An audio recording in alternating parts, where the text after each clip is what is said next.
Ich habe schon immer gesungen. Wenn ich jetzt zurückdenke, schon im Kindergarten. Wenn jemand Solo singen musste, dann war es Chase.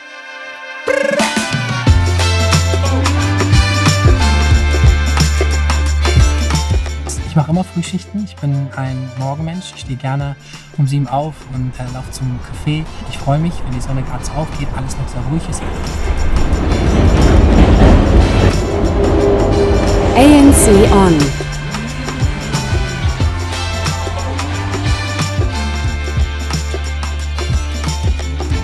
Ich backe die Croissants auf, stelle die Maschine ein und dann ist es besonders cool, wenn ich das mit Musik machen kann. Und ich mag es in dem Moment, irgendwie den Bezug zur Realität in Anführungsstrichen zu verlieren.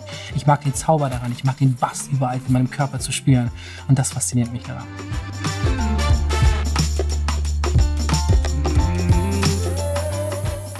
Also die Gesangsvideos hinter der Maschine sind tatsächlich in dem Moment entstanden, wo gerade nicht viel los war. Da war meist nur eine Kollegin oder ein Kollege da und dann hieß es so, ja, Chase, sing mal. Dann habe ich einfach angefangen zu singen. But I also like this feeling, I can't lie. Don't wanna blink, cause I don't wanna miss it. Sobald ein Gast reinkam, war es mir unangenehm. Aber meine Erfolgsgeschichte, worauf ich sehr stolz bin, ist tatsächlich gar nicht so lange her. Das ist, glaube ich, 5, 6 Monate oder so. Ich habe es auch schon vorher getan und diesmal habe ich es halt als Reel hochgeladen und es hat eine Bloggerin entdeckt, Martellas Live.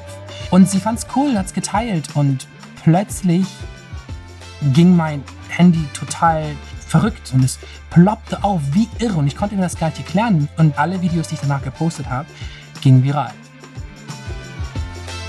Ich glaube, ich bin ein Songwriter, der gerne aus echten Momenten Geschichten schreibt. Also wenn ich meine Vocals aufnehme, dann sitze ich auf der Couch und habe das Mikrofon vor mir, mein Laptop rechts neben mir und habe wirklich qualitativ hochwertige Vocals, womit wir dann direkt im Studio arbeiten können. Und was ich so toll an den Produkten von Beyerdynamic finde, ist, wenn ich zum Beispiel an die Kopfhörer denke. Normalerweise ist es immer super anstrengend, weil es sehr schnell heiß wird, weil die Materialien nicht gut sind. Aber das Problem habe ich mit den Kopfhörern nicht. Es macht Spaß, sie zu nutzen und die sind super weich tatsächlich. Und ich habe sie gerne um. Auch wenn ich sie nicht an meinen Ohren habe, habe ich sie gerne am Nacken und fühlt sich einfach gut an. Man merkt halt, dass sie qualitativ sehr hochwertig sind und es macht Spaß, damit zu arbeiten.